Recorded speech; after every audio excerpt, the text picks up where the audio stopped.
दोस्तों आज हम बात करेंगे पाकिस्तानी ड्रामा बेरंग की नेक्स्ट एपिसोड के बारे में। आने वाली एपिसोड में दिखाया जाएगा कि अम्मा की हकीकत सबके सामने खुलकर आने वाली है। सबको अम्मा की हकीकत पता लगने लगी है। तो फखरा बेगम ने ना कभी अफान की बातों पर यकीन किया है, ना कभी शरियार की बातों पर।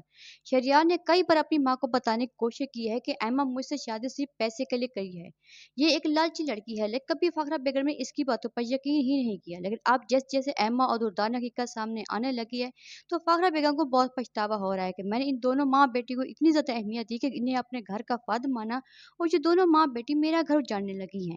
असल में ये दोनों मेरी दुश्मन थी। फाखरा बेगम ने फैसला किया अब जो भी फैसला करूंगी ना इन दोनों से पूछूंगी ना इनको कोई बात बताऊंगी। जैसे मेरे बच्चे मेरी बहू कहेगी वैसा होगा। लेकिन फिलहाल फाखरा बेगम अपनी बेटी से नाराज है क्योंकि उसने अपनी माँ की मर्जी के बगैर जो शादी की थी। लेकिन फाखरा बेगम ऐसा कुछ नहीं करेंगी जिससे फरी को किसी किस्म का भी नुकसान हो। लेकिन फरी भी समझ गया कि उसकी माँ उससे नाराज है और जिद्दी भी है। तब तक जायदाद में से हिस्सा नहीं देगी जब तक मेरे साथ ठीक नहीं हो जाती। लेकिन फरी के ससुराल वाले फरी को फोर्स करने लगे हैं कि खाली हाथ उठकर हमारे पास क्यों आ गई हो, अपने मैके से कुछ तो ले आती। फात का रवैया भी फरी के साथ काफी ज्यादा बदल गया है। अभी तो फाखरा बेगम को अपने दो जवान बेटों का गम नहीं भूला, ऊपर से फरी भी उजड़ के मैके आ बैठे। तब फाखरा बेगम को समझ आएगी कि जो दूसरों के बेटियों के साथ किया जाता है वो अपनी बेटी के साथ भी हो सकता है। लेकिन अभी यहाँ पर ऐसा कोई सीन नहीं है। यहाँ पर तो एमा और दुर्दाना की चालाकियां चल रही हैं। दोनों माँ बेटी एनी को इस घर से निकालने में लगी हुई हैं कि एनी नहीं निकलेगी तो जायदाद सारी हमारे हाथ कैसे आएगी। जायदाद अफान के नाम पर है, अफान से एनी के नाम हो जाएगी। पहले महरोज ने जाते जाते अपनी सारी जायदाद इन दोनों माँ बेटे के नाम कर दी। अब अफान कहीं ऐसा कुछ ना कर ले कि अपने हिस्से की जायदाद अपनी बीवी के नाम ना कर दे और हमारे हाथ कुछ ना है। इसलिए एनी को किसी न किसी तरीके से इस घर से और अफान की जिंदगी से निकाल कर रहेंगे। इसलिए एमा अफान को अपनी चालों से अपनी तरफ करने की कोशिश करती है ताकि अफान उसे पसंद करने लगे और एनी को छोड़कर एमा को अपना ले। लेकिन अफान तो पहले दिन से ही एमा को देखना भी पसंद नहीं करता, ना ही पसंद करता है इसे।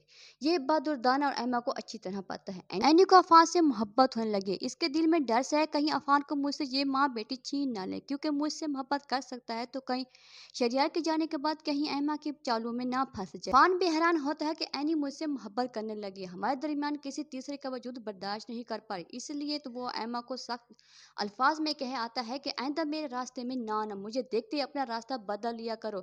मैं अब शादीशुदा हूँ, अपने गलत ख्यालात अपने तक ही रखो। एमा को पहले तो गुस्सा आता है अफान पर, फिर दिल में सोचती है कि लगता है आग लग गई है अफान और एनी में, अब झगड़े शुरू हो जाएंगे।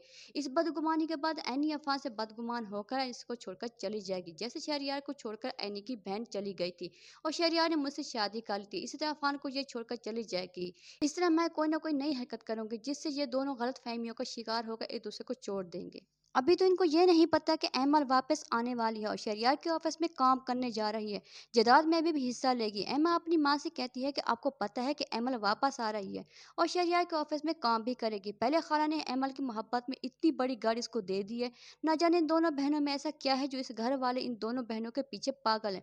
दुर्दाना कहती है कि मुझे जैसा पहले क्यों नहीं बताया, तो एमा कहती है कि मुझे भी अभी पता लगे, अफान और एनी की बातें छुप कर मैंने सुनी है।